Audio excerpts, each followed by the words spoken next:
প্রিয় সাংবাদিক বন্ধুগণ, শেরপুর জামাত নেতা হত্যার ঘটনা 11 দলীয় জোটের পক্ষ থেকে আমরা এই সংবাদ সম্মেলন আসন্ন ত্রয়োদশ জাতীয় সংসদ নির্বাচনকে সামনে রেখে দেশে একটি উৎসবমুখর পরিবেশের মধ্য দিয়ে যাওয়ার কথা ছিল। জুলাই বিপ্লবের পরে দেশের রাষ্ট্র কাঠামো ও রাজনৈতিক সংস্কৃতির পরিবর্তন সাধনের মাধ্যমে রাজনৈতিক দলগুলোর মধ্যে পারস্পরিক শ্রদ্ধাবোধ, সহমর্মিতা ও সহযোগিতার পরিবেশ বজায় থাকার কথা ছিল।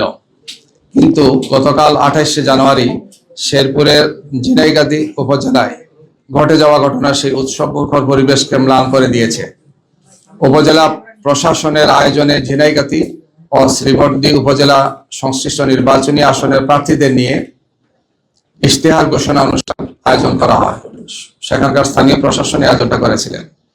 এই অনুষ্ঠানকে কেন্দ্র করে বাংলাদেশ জাতীয়তাবাদী দল বিএনপির এক দল উচ্ছৃঙ্খল নেতাকর্মীদের অব্যাহত উস্কানির কারণে 11 দলীয় জোট ও বিএনপি নেতাকর্মীদের মধ্যে সংঘর্ষ বাধে। সংঘর্ষের এক পর্যায়ে বাংলাদেশ জামাত ইসলামীর শ্রীবর্দী উপজেলার সেক্রেটারি ভাই রেজাউল করিমকে কুপিয়ে হত্যা করে বিএনপির একদল সন্ত্রাসী। ঘটনার সূত্রপাত হয়েছিল সাংবাদিক বন্ধুগণ এভাবে। আপনারা জানেন যে ঝিনাইগাতি এবং শ্রীবর্দী উপজেলা মিলে শেরপুর 3 আসন। গতকাল দুপুর 2:30 শেরপুরের ঝিনাইগাতি স্টেডিয়ামে শেরপুর 3 আসনের সহকারী রিটার্নিং কর্মকর্তার উদ্যোগে সকল প্রার্থীর ইশতেহার প্রকাশ অনুষ্ঠান ছিল। যথারীতি জামাত এবং 11 দলীয় জোটের প্রার্থী নুরুজ্জামান বাদল, যিনি আবার আমাদের সেই জেলার সেক্রেটারিও, নেতাকর্মীদের নিয়ে যথাসময়ে অনুষ্ঠানস্থলে উপস্থিত হন এবং অনুষ্ঠানস্থলে আসন গ্রহণ করেন।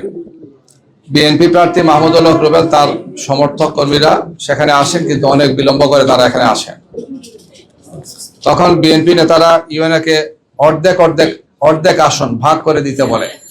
দেরিতে এসে বলেছেন যে সমাবেশের অর্ধেক আসন খালি করে দিতে হবে, তাদের জন্য আলাদা বরাদ্দ দিতে হবে। ইউএনও জামাত প্রার্থীকে অনুরোধ করেন কিছু চেয়ার ছেড়ে দিতে। জামাত 11 দলীয় প্রার্থী নুরুজ্জামান বাদল মাইকে কর্মীদের আসন ছাড়তে বলেন। জামাত কর্মীরা আসন ছেড়ে দেওয়ার পরও বিএনপির উচ্ছৃঙ্খল নেতাকর্মীরা বাকবিতণ্ডা শুরু করেন। সেই সাথে ওই আসনের বিএনপি প্রার্থী মাহমুদুল হক রুবেল, বিএনপি নেতা আব্দুল হান্নান সহ বিএনপির উচ্ছৃঙ্খল নেতাকর্মীরা অব্যাহত উস্কানি দিতে থাকেন। এতে বিএনপি নেতাকর্মীরা হাতাহাতি এবং সংঘর্ষে লিপ্ত হয়। এই দুইজনের উস্কানির কারণে, অন্য নেতাদের উস্কানির কারণে। এই অবস্থায় পুলিশ প্রশাসন বিএনপি নেতাকর্মীদের নিবৃত্ত না করে বরং নিষ্ক্রিয় দর্শকের ভূমিকা পালন করে। সাংবাদিক বন্ধুরা, সংঘর্ষের এক পর্যায়ে বিএনপি প্রার্থী মাহমুদুল হক রুবেল সহ নেতাকর্মীরা স্টেডিয়াম থেকে বেরিয়ে স্টেডিয়ামের দক্ষিণে ঝিনাইগাতি বাজারে অবস্থান নেয়। তারা মাঠে অবস্থান করে জামাত এবং 11 দলীয় প্রার্থী এবং সমর্থকরা। এ সময় বিএনপি সমর্থক ফাহমি গোলন্দাজ সোহেল সে ফেসবুকে জামাতের বাদলকে, অর্থাৎ নুরুজ্জামান বাদল, যিনি আমাদের ওই আসন নমিনি প্রার্থী, জেলা সেক্রেটারি, তাকে পেলে জবাই করা হবে এই মর্মে উস্কানিমূলক স্ট্যাটাস দিতে থাকে। এই অবস্থায় ঝিনাইগাতি বাজারে দেশীয় অস্ত্র নিয়ে অবস্থান নেয় বিএনপি নেতাকর্মীরা এবং জামাত 11 দলীয় প্রার্থীকে স্টেডিয়াম থেকে বের হতে না দেওয়ার ঘোষণা তারা দেয়। সেখানে থাকা বিএনপি নেতাদেরকে পুলিশ প্রশাসন রাস্তা ছেড়ে দেওয়ার অনুরোধ করলে তারা অস্বীকৃতি জানান। এই অবস্থায় মাইকে বিএনপি নেতাকর্মীরা অব্যাহত উস্কানি দিতে থাকে, যাতে উভয় পক্ষের নেতাকর্মীদের মধ্যে উত্তেজনা ক্রমান্বয়ে বাড়তে থাকে। প্রশাসনের কোনো সহযোগিতা না পেয়ে সন্ধ্যা 5:45টার দিকে ঝিনাইগাতি স্টেডিয়াম এলাকায় থাকা জামাত এবং 11 দলীয় জোট প্রার্থী নুরুজ্জামান বাদল নেতাকর্মীদের নিয়ে মিছিল সহকারে প্রবেশের চেষ্টা করেন। এ সময় বিএনপি নেতাকর্মীরা লাঠি এবং দেশীয় অস্ত্র নিয়ে তাদের উপর ঝাঁপিয়ে পড়ে। তাদের প্রতিরোধ করতে গেলে ধাওয়া পাল্টা দেওয়া শুরু হয়। এক পর্যায়ে জামাত নেতাকর্মীরা ছত্রভঙ্গ হয়ে উত্তর পশ্চিম দিকে রাস্তা এবং উত্তরের স্টেডিয়ামের দিকে তারা চলে যান। পেছনে পড়ে যান জামাতের শ্রীবর্দী উপজেলা সেক্রেটারি রেজাউল করিম। তাকে তখন একা পেয়ে কুপিয়ে আহত করে রেখে যায় বিএনপির কর্মীরা। এক পর্যায়ে তাকে ময়মনসিংহ মেডিকেল কলেজে নেওয়ার পথে তিনি রাস্তায় শাহাদত বরণ করেন। এই সংঘর্ষের ঘটনায় জামাত এবং 11 দলীয় জোটের পক্ষ থেকে প্রায় 150 নেতাকর্মী আহত হয়েছেন। এর মধ্যে 16 জনকে শেরপুর হাসপাতালে চিকিৎসা দেওয়া হয়েছে। এছাড়া গুরুতর আহত 3 জনকে ময়মনসিংহ মেডিকেল কলেজে উন্নত চিকিৎসার জন্য পাঠানো হয়েছে। প্রিয় সাংবাদিক বন্ধুগণ, আমরা মনে করি পুরো ঘটনা প্রবাহে আইন শৃঙ্খলা বাহিনী এবং প্রশাসনের ব্যর্থতার চিত্র স্পষ্ট হয়ে উঠেছে। প্রথমত, মারামারির সময় পুলিশ সহযোগিতা করলেও ঘটনা প্রবাহে এত দূর আসতো না। সেটা না করে পুলিশ প্রশাসন নিষ্ক্রিয় দর্শকের ভূমিকা পালন করে। তবে সেনাবাহিনী ঘটনাস্থলে এসে সংঘর্ষ থামানোর চেষ্টা করে। এ সময় সেনাবাহিনীর একজন সদস্য আহত হন।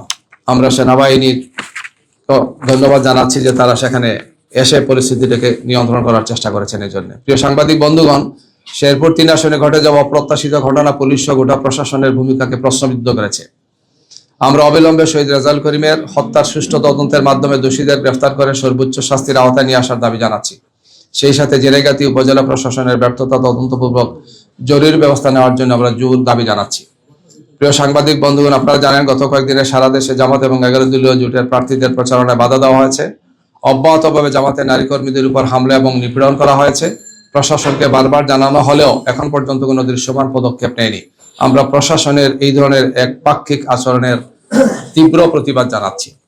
আমরা আপনাদেরকে বলতে চাই যে এই ঘটনা প্রশাসন যদি তাৎক্ষণিক হস্তক্ষেপ করতেন, বিশেষ করে সেখানকার যিনি আইন শৃঙ্খলা বাহিনীর দায়িত্বে যে পুলিশরা ছিলেন, তারপরে সহকারী রিটার্নিং অফিসারের দায়িত্বে যিনি ছিলেন টিএনও সাহেব, তাদের ব্যর্থতায় এই দুঃখজনক ঘটনাটা ঘটেছে। গিয়ে নির্বাচন আরম্ভ হওয়ার পর প্রথম শহীদ হয়েছেন শহীদ উসমান হাদি, আপনারা জানেন, ঢাকা 8-এ।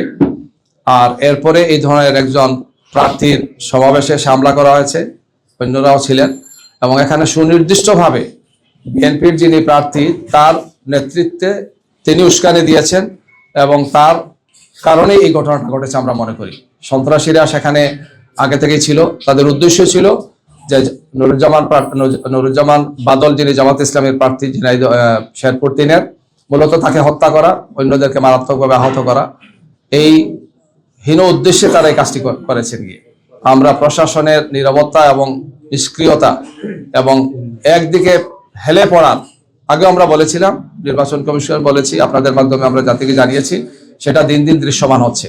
আমাদের নারী কর্মীরা যেখানেই ভোট দিতে যাচ্ছে, ভোট সংগ্রহ করতে যাচ্ছেন বা দাওয়াতি কাজে যাচ্ছেন, ভোটারদের কাছে যাচ্ছেন, তাদের হেনস্থা করা হচ্ছে। গতকালকে ঢাকা 4-এ আপনারা দেখেছেন একজন নারী কর্মীকে আহত করা হয়েছে। বিভিন্ন জায়গায় এই ধরনের একের পর এক ন্যাক্কারজনক ঘটনা বিএনপির সন্ত্রাসীরা ঘটিয়ে যাচ্ছেন। আমরা একটি সুষ্ঠু, সুন্দর, শান্তিপূর্ণ নির্বাচনের জন্য জাতি আজকে অপেক্ষা করছে, কিন্তু এই পরিবেশকে আজকে বিঘ্নিত করছেন এই সন্ত্রাসীরা।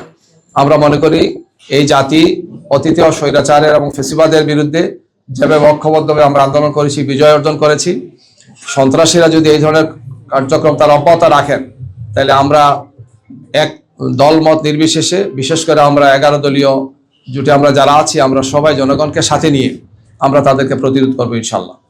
আমরা তাদের নেতৃবৃন্দকে আহ্বান জানাচ্ছি যে এইগুলোতে তাদের নেতা কর্মীদেরকে যাতে তার নিবৃত্ত করেন এবং পরবর্তীতে যাতে এই ধরনের কোনো ঘটনা না ঘটে তারা যাতে দৃশ্যমান পদক্ষেপ গ্রহণ করেন। বিশেষ করে আইন শৃঙ্খলা বাহিনী এবং নির্বাচন কমিশনকে আমরা আহ্বান জানাচ্ছি, তাদের পক্ষ থেকে আমরা দৃশ্যত কার্যকর পদক্ষেপ আমরা আশা করি। অন্যথায় দেশবাসীকে সাথে নিয়ে আমাদেরকে এই সন্ত্রাসীদের বিরুদ্ধে, খুনিদের বিরুদ্ধে আমাদেরকে জনপ্রতিরোধ গড়ে তুলতে আমরা বাধ্য হব। সবাইকে ধন্যবাদ। আমরা এই ঘটনাকে সামনে রেখে আজকে 1টার সময় বায়তুল মোকাররমের উত্তর গেট থেকে আমরা বিক্ষোভ মিছিল করব। আমাদের কেন্দ্রীয় নেতৃবৃন্দ থাকবেন। এছাড়াও আমাদের যে ভাই শহীদ হয়েছেন তার লাশ এখন ময়মনসিংহ মেডিকেল কলেজ থেকে শেরপুরে যাচ্ছে আজকে বেলা 4টায়। আর নামাজের পরে মূলত জানাজা নামাজটা অনুষ্ঠিত হবে। সেই জানাজা নামাজে আমাদের কেন্দ্রীয় নায়েবে আমির, সাবেক এমপি জনাব মাওলানা শামসুল ইসলাম সহ কেন্দ্রীয় এবং স্থানীয় নেতৃবৃন্দ সেখানে অংশগ্রহণ করবেন ইনশাআল্লাহ। পরবর্তীতে আমরা আরো কর্মসূচি যেটা আসছে আপনাদেরকে জানাবো। জি, কর্মসূচি আমরা দেবো। আপাতত জানাজা হচ্ছে, সেখানে আমাদের নেতৃবৃন্দ যাচ্ছেন, আর ঢাকায় তো বিক্ষোভ মিছিল আছে, এরপরে আমরা কর্মসূচি দেবো। এই যে একজন নেতাকে আপনাদের হত্যা করা হলো, এটা আসলে কেন করা হয়েছে? এটা হচ্ছে যে জামাত ইসলামী এবং 11 দলের জনপ্রিয়তায় জনগণের যে জোয়ার আমাদের দিকে, পুরুষ, মহিলা, নারী সবাই সর্বস্তরের মানুষের যে ব্যাপক জনসমর্থন আমরা দেখতে পাচ্ছি, এইটাই তাদেরকে আজকে উস্কানি এই পর্যায়ে তারা নিয়ে এসেছেন যে তারা ময়দান তাদের আসলে অবস্থান নেই, জনগণ তাদেরকে সমর্থন করছেন না। জনগণ যেহেতু আজকে জামাত এবং 11 দলের সাথে আছেন, এইটাই তাদেরকে এই উস্কানি তারা দিচ্ছেন এবং এই হামলার কার্যক্রমে তারা আজকে শরীক হচ্ছেন। আমরা মনে করি আমরা জনগণকে সাথে নিয়ে শান্তিপূর্ণভাবে একটি নির্বাচন করতে চাই এবং আমরা এ ব্যাপারে জনগণকে সাথে নিয়ে প্রতিরোধ গড়ে তুলবো ইনশাআল্লাহ। আমরা সব জায়গাতে স্থানীয়ভাবে জানানো